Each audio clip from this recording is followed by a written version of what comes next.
ya untuk mengelabui pasukan-pasukan tadi yang jumlahnya kurang lebih 100 orang. Itu semua pasukan khusus. Jadi istilahnya kalau ada lalat pun itu mereka sudah refleksnya tinggi. Nah, maka siapa yang bisa bunuh Nabi dibuat sayembara, dapat hadiah.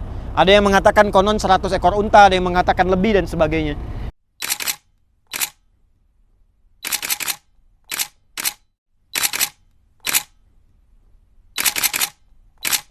Assalamualaikum warahmatullahi wabarakatuh. Alhamdulillah wassalatu wassalamu ala rasulillah wa ba'du.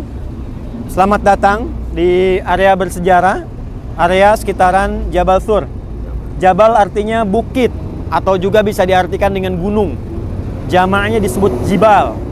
Ya, ada bukit-bukit yang cukup beragam sekitaran Makkah Al-Mukarramah ini, dan di antara yang bersejarah adalah Jabal Thur, Bukit Thur atau Gunung Thur yang di belakang kita sini. Jadi kalau kita berbelok melihat yang paling tinggi aja kelihatan. Itu ya. Baik. Bapak Ibu sekalian, seperti kita ketahui, Nabi Shallallahu Alaihi Wasallam saat dalam kondisi yang sangat terdesak dan terancam. Ketika berada di kota Mekah, terancam itu sudah pada level pada ancaman eksekusi.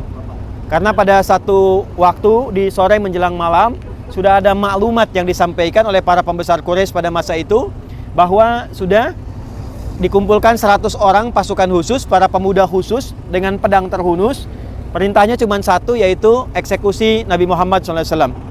Ya, maka kemudian Nabi SAW dibimbing oleh Allah Subhanahu Wa Taala untuk segera meninggalkan tempat kediaman beliau dan diatur, diberikan petunjuk oleh Allah supaya tempat tidurnya bergantian dulu dengan sahabat Ali bin Abi Thalib. Maka pada masa itu Abu Bakar dipilih untuk menemani Nabi SAW.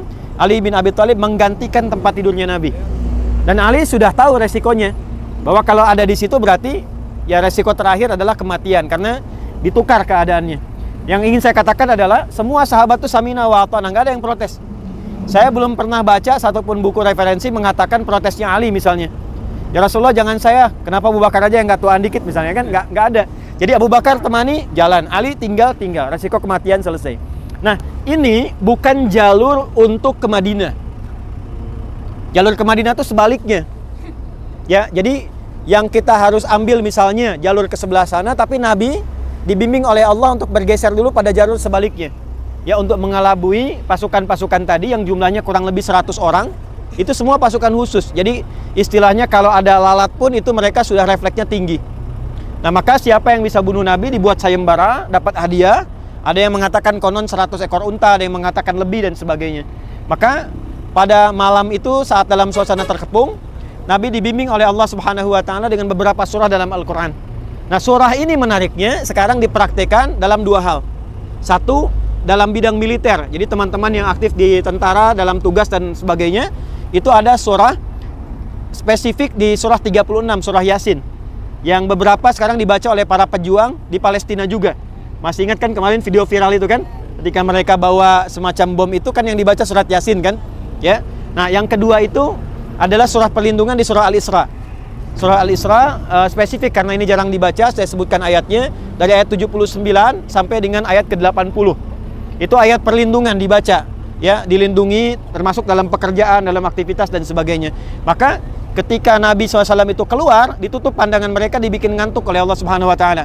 Ya, fa'akshaynahum fahum la yubsirun. Kami tutup pandangannya, mereka nggak nyadar. Tahu-tahu Nabi sudah hilang. Ya, dan ditemukan cuma Ali bin Abi Thalib. Maka jejaknya diikuti, dibikin sayembara. Siapa yang bisa menemukan Muhammad SAW, ya, bisa membawa kepalanya atau hidup atau mati, dia dapat kemudian hadiah yang tidak biasa. Maka orang mengira semua udah tapak kakinya itu jalannya semua pasti ke arah Madinah, karena hijrahnya ke Madinah. Ya, tidak tahu ternyata Nabi berbelok. Ya, arahnya bukan ke sana, tapi ternyata berpindah ke arah Jabal Thur ini. Maka kemudian Nabi SAW berpindah ke arah sini dan menetap dalam beberapa waktu di bukit sana, tapi bukan pas yang tingginya ya.